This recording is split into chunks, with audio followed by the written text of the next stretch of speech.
نجوم کچھ حاصل کر لیتے، آپ کا علمی خزانہ بڑھ جاتا۔ یہ مشہور تابعی سلیمان بن عبد الملک کو جواب میں کہتے ہیں رسول اللہ صلی اللہ علیہ وسلم نے فرمایا مجھے اپنی امت پر 3 چیزوں کا سب سے زیادہ خوف ہے، حاکموں کا ظلم، تقدیر کا جھٹلانا اور علم نجوم پر ایمان لانا، اس کی تصدیق کرنا۔ تقدیر کا جھٹلانا، اور یہ بیماری بھی عام، یہ بیماری بھی عام ہے، تقدیر کا انکار کرتے ہیں۔ اور اگر دلائل دے کے سمجھائے جائے کہتے ہیں اچھا جی پھر ہمیں نماز پڑھنے کی کیا ضرورت ہے، ہماری قسمت میں اگر لکھا ہوا ہے کہ ہم نے جنت میں جانا ہے تو چلے ہی جانا ہے، پھر کیوں نماز پڑھیں، پھر کیوں روزہ رکھیں۔ یہ شیطانی حجتیں پیش کرتے ہیں۔ اور اگر یہی تقدیر کا مسئلہ دنیا کے مسائل میں سمجھاؤ، اچھا جی مولوی صاحب آپ کی قسمت میں ہے آج آپ نے حلوہ شریف کھانا ہے، کمرے میں بیٹھ جاؤ کنڈی لگا کر، کوئی نہ کوئی مرید دے جائے گا۔ وہ کہے گا جناب مولوی صاحب آپ کا دماغ خراب ہے، مجھے دکان پہ جانا پڑے گا، دکان کھولنی پڑے گی، گاہک آئے گا، سامان بکے گا، پیسے بچیں گے، اس کا سامان خریدوں گا تو حلوہ ملے گا۔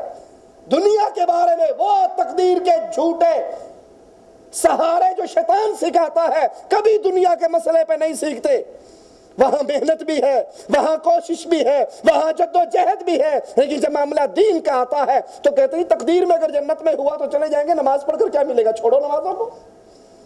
اسی طرح ستاروں پر ایمان لانا، رسول اللہ صلی اللہ علیہ وسلم فرماتے ہیں مجھے اپنی امت پہ 3 چیزوں کا خوف ہے، اور ان میں تیسری چیز ستاروں پر ایمان لانا، ان کی تصدیق کرنا۔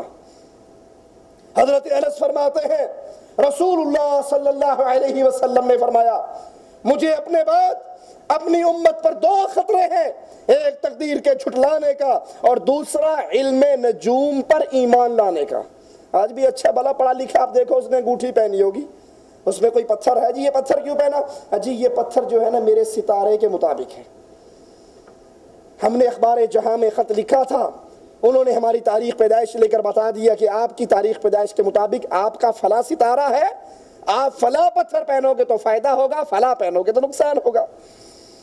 حالانکہ مسند احمد میں اور صحیح بخاری میں عبداللہ ابن عمر رضی اللہ عنہما سے یہ روایت ہے رسول اللہ صلی اللہ علیہ وسلم نے فرمایا مفاتیح الغیب 5 لا يعلمها الا اللہ، غیب کی 5 کنجیے ہیں، غیب کی 5 چابیے ہیں، لا يعلمها الا اللہ، ان 5 کنجیوں کو، غیب کے ان 5 رازوں کو اللہ عز و جل کے علاوہ کوئی نہیں جانتا۔ نمبر 1 کل کا کسی کو علم نہیں، کیا ہونے والا ہے کیا نہیں ہونے والا، یہ علم کسی کے پاس نہیں سوائے اللہ کے، کل کو کیا ہوگا۔ لیکن علم نجوم کے دعوے دار، یہ نجومی ٹیلی ویژن پر آ کر اعلان کرتے ہیں آپ یہ ہفتہ ایسے گزارو گے، یہ ہفتہ ایسے گزارو گے، اس ہفتے میں یہ رزق ملے گا، اس ہفتے میں یہ خیر ہوگی، اس ہفتے میں سفر نہیں کرنا وگرنہ مصیبت آ جائے گی، کاروباری سودا نہیں کرنا وگرنہ یہ ٹینشن ہوگی۔ حالانکہ اللہ کے نبی فرما رہے ہیں، صحیح بخاری کی روایت ہے، عبداللہ ابن عمر رضی اللہ عنہما راوی ہے، 5 چیزوں کا علم نہ کیو ٹیلی ویژن کے پاس ہے، نہ اے آر وی کے پاس ہے، نہ جیو کے اوپر آنے والے نجومیوں کے پاس ہے، یہ علم عرش پہ مستوی اللہ کے پاس ہے۔ کل کو کیا ہوگا کسی کو پتا نہیں، ماں کے پیٹ میں کیا ہے کسی کو پتا نہیں۔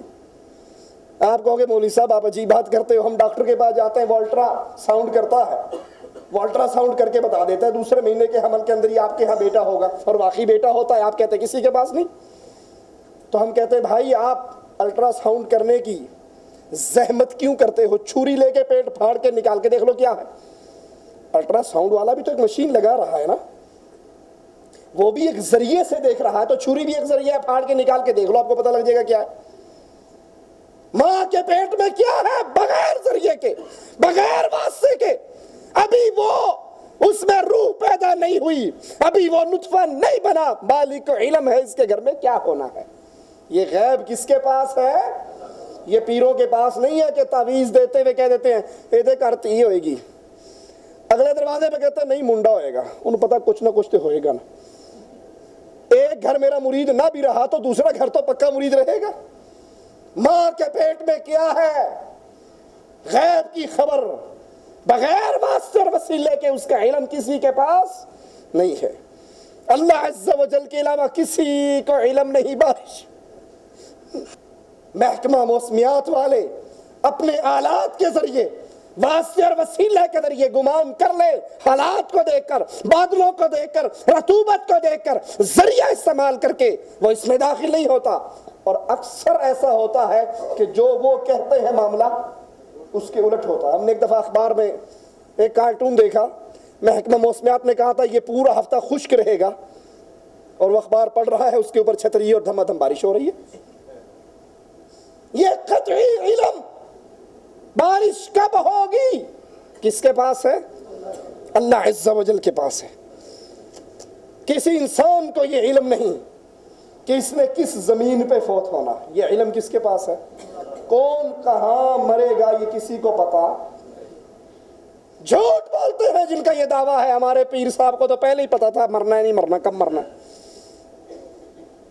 کس نے کہاں مرنا، کب مرنا، نہ پیر کو پتا، نہ فقیر کو پتا، نہ بزرگ کو پتا، نہ چھوٹے کو پتا، نہ بڑے کو پتا۔ یہ علم کس کے پاس؟ اللہ عز و جل کے پاس۔ قیامت کب قائم ہوگی؟ نجومی پیشن گوئی آپ نے اخبارات پڑھے ہوں گے، دیکھتے ہوں گے، بس جی یہ 2020 کے اندر دنیا ختم ہو جائے گی۔ کئی دفعہ نجومیوں نے پیشن گوئی کر لی، کائنات میں سب سے اول محمد الرسول اللہ صلی اللہ علیہ وسلم، میرے نبی کی جوتی سے اڑنے والا ایک ذرہ، ایک پلڑے میں، کائنات کے سارے نجومی ایک پلڑے میں، محمد کے قدموں سے اڑنے والے ذرے کے برابر بھی یہ نجومی نہیں ہو سکتا۔ جبریل آئے تھے علیہ السلام، کہا تھا متی الساعہ یا رسول اللہ صلی اللہ علیہ وسلم، قیامت کب آئے گی؟ آقا نے کہا جبرائیل جیسے تجھے علم نہیں ویسے مجھے بھی علم نہیں۔ جس طرح مسئول نہیں جانتا، سائل نہیں جانتا، مسئول بھی نہیں جانتا۔ ہاں یہ نشانیاں ہیں جو مالک نے بتائی، یہ نشانیاں بتا دیتا۔ قیامت کا علم نجومیوں کی پیشن گوئی یہ جھوٹی۔ جب محمد کریم نے کہہ دیا صلی اللہ علیہ وسلم کہ مجھے علم نہیں، اور مائی کا لال کیسے دعویٰ کر سکتا ہے فلاں سن میں قیامت آ جائے گی، دنیا ختم ہو جائے گی؟ یہ کہنے والے جھوٹے۔ قیامت کا یقینی علم اللہ عز و جل کے پاس۔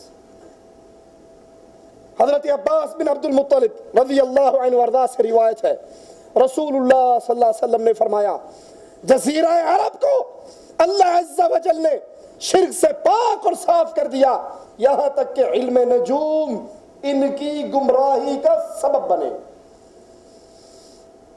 معاشرے پاک اور صاف رہتے ہیں شرک سے، علم نجوم کے ذریعے شرک امتوں میں داخل ہو جاتا ہے، اللہ پر بھروسہ ختم ہو جاتا ہے، ستاروں پر بھروسہ، انگوٹھیوں پر بھروسہ، پتھروں پر بھروسہ، تعویذوں پر بھروسہ، اللہ پر توکل، اس کا سلسلہ ختم۔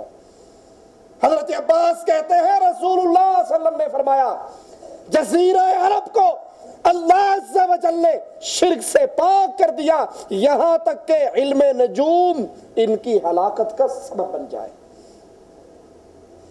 یہ علم نجوم کے دعوے دار پروفیسر عامل فلاں اور فلاں، یہ مسلمانوں کی بربادی اور ہلاکت کے سبب ہے۔